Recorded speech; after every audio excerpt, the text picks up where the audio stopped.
Europe 1 Soir. 19h, 21h, Pierre de Villeneuve. Toujours avec Jean-Michel Salvatore et Ophélie Roch, et nous accueillons Michel Kahn. Bonsoir. Bonsoir Pierre. Merci d'être avec nous. Vous êtes président de l'IREF et Europe 1, CNews et JDD sont cette année partenaires officiels de cette 38e cérémonie des trophées de l'IREF. Pour ceux qui ne savent pas, l'IREF c'est quoi ? Alors l'IREF, c'est la Fédération des réseaux européens de partenariat et de franchise, c'est-à-dire qui regroupe toutes les formes de commerce organisé indépendant. Franchise, partenariat, concession, coopérative, licence de marque, etc. Et donc le 24 novembre prochain, grande cérémonie, justement, c'est 38e trophée de l'IREF présenté par vous-même et par la camarade Elisabeth Assayag. Voilà, d'Europe 1. Voilà, qui fait La France Bouge juste après cette émission, tous les soirs à 21h. Pour les commerces de proximité et de centre-ville, le rôle de l'IREF ? Alors, nous assistons d'ailleurs toutes les têtes de réseau, nous les accompagnons dans leur structuration, le développement, et aussi dans des conseils, nous les entourons et nous les accompagnons en fait dans de nombreuses questions qui se posent, et en ce moment, ces questions ne manquent pas. Et quelle est la question numéro 1, par exemple, pour le moment, pour ces commerces, justement ? Est-ce que c'est, comme toujours, et depuis quelques années maintenant, presque depuis des décennies, l'émergence de grands supermarchés face à aux petits commerces ? Est-ce que ça reste encore aujourd'hui un problème, entre guillemets ? Alors, les grandes enseignes, on ne les trouve pas seulement au centre-ville, on les retrouve dans les centres commerciaux, les rues piétonnes, les zones commerciales, et la franchise, on trouve la franchise dans tous les secteurs, le commerce, l'artisanat, les services à la personne, le service aux entreprises, l'industrie aussi. Et elle est présente dans tous les secteurs. Alors, il y a les grands commerces effectivement physiques, et puis aussi le commerce en ligne. Et là, il en a été quand même beaucoup question aujourd'hui avec cette affreuse histoire de poupées pédopornographiques. Oui. Alors justement, qu'est-ce que vous pensez est-ce que vous avez peut-être un avis sur cette commercialisation ? Ça, c'est quelque chose qui n'aurait jamais eu lieu dans un commerce de proximité. Oui et non. Hein. Je rappelle quand même que des grandes chaînes... C'est sous le coup de la loi, pour le coup. Oui, mais il y a des grandes chaînes. À l'origine, c'était, ils faisaient de la vente par correspondance. C'était anciennement le net.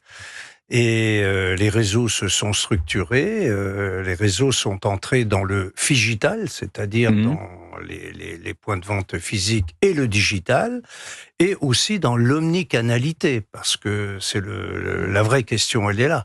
C'est d'organiser un maillage de zones pour avoir une proximité intense et permettre justement à servir le consommateur, parce que la règle importante, c'est de servir un consommateur qui n'est plus un client roi, mais un client Dieu. Et c'est cela que nous essayons de faire. C'est intéressant, ça. Je n'avais pas encore entendu ça. Mais oui. Mais c'est vrai que c'est un peu ça. Non. Mais oui. Mais du coup, vous en pensez quoi, vous, à titre personnel, par exemple, de Chine, qui arriverait dans le BHV, par exemple ? Qu'est-ce que ça vous qui êtes au centre des entreprises depuis autant d'années, qu'est-ce que ça vous fait Question de Ophélie Roch. Alors, on peut pas imaginer ça dans des commerces. Il y a une certaine éthique, il y a de. C'est pourtant ce qui était prévu. Ouais. Oui. Mais vous le condamnez ? Ah, complètement. Ah, d'accord. Complètement. Ouais, mais les réseaux, les réseaux ont une autre façon de traiter le digital. Bien sûr. Ils le traitent en créant des offres de proximité, mais aussi en ayant un rapprochement, et ils épousent le relief de la préoccupation des consommateurs. Jean-Michel Salvatore. Ils ne les provoquent pas. Quand on se balade dans les villes, on se rend compte qu'il y a de plus en plus de commerces qui ferment, et notamment dans toutes les rues qui vendaient plutôt des vêtements, de l'habillement pour hommes, pour femmes, pour enfants. Qu'est-ce qui peut relancer le commerce de proximité dans les centres-villes aujourd'hui ? Comment vous voyez les choses ? Qu'est-ce qu'on peut faire pour inciter les marques à revenir dans les centres-villes ? On a vu ce phénomène pour l'alimentation, puisqu'il y a 20 ou 30 ans, l'alimentation, c'était plutôt les hypermarchés et c'était en périphérie. Et puis, les magasins de proximité sont revenus dans le centre des villes. Est-ce qu'on pourrait assister au même phénomène sur l'habillement et comment faire pour Michel Kahn. Pour lancer ce mouvement ?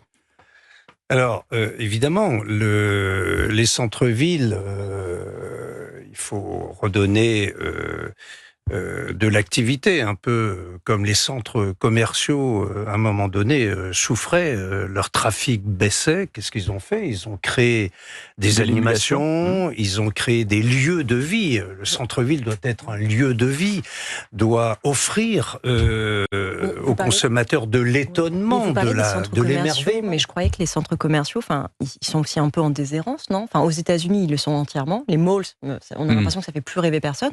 Mais même ça dépend où. Oui. Quand vous êtes au fin fond de l'Oklahoma, il y a un mall, vous êtes content d'y être, parce que vous n'êtes pas sur la 52e rue. C'est ça. Mais en France, j'ai pas le sentiment non plus, pour aller parfois dans des villes de province, que les centres commerciaux qui, pour moi, étaient une fête quand j'étais plus jeune, maintenant il y a la moitié des cellules, elles sont vides, voire même c'est les 2 tiers en fait.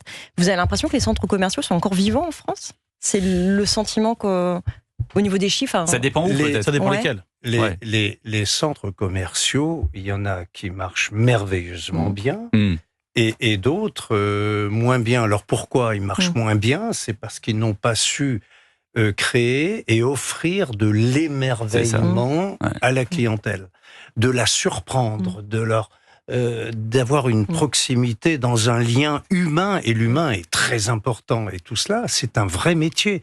Et je voudrais rendre hommage d'ailleurs à celui qui s'est battu pendant des décennies pour maintenir les centres-villes, c'est quand même Philippe Houzet des Galeries Lafayette. Bien sûr. Il a su, je vous invite à aller voir les nouvelles Galeries Lafayette, c'est un chef-d'œuvre de commerçants, de vrais commerçants, dans le sens noble du terme. En tout cas, on note la date. Merci beaucoup, Michel Kahn. Le 24 novembre, les trophées de l'IREF, 38e cérémonie, animée par vous-même et par Elisabeth Assayag. Et il y aura un parrain de marque, puisque c'est Serge Papin. C'est ça qui est sous le haut patronage. Voilà. C'est quand même pas rien, qui était ancien PDG de Système U et qui est aujourd'hui ministre. Heureusement que les chefs d'entreprise arrivent au gouvernement et c'est une bonne nouvelle. Alors effectivement, j'invite à suivre tout le monde cette cérémonie sur cnews.fr à partir de 15h. Ça sera effectivement en direct. Merci beaucoup, Michel Kahn.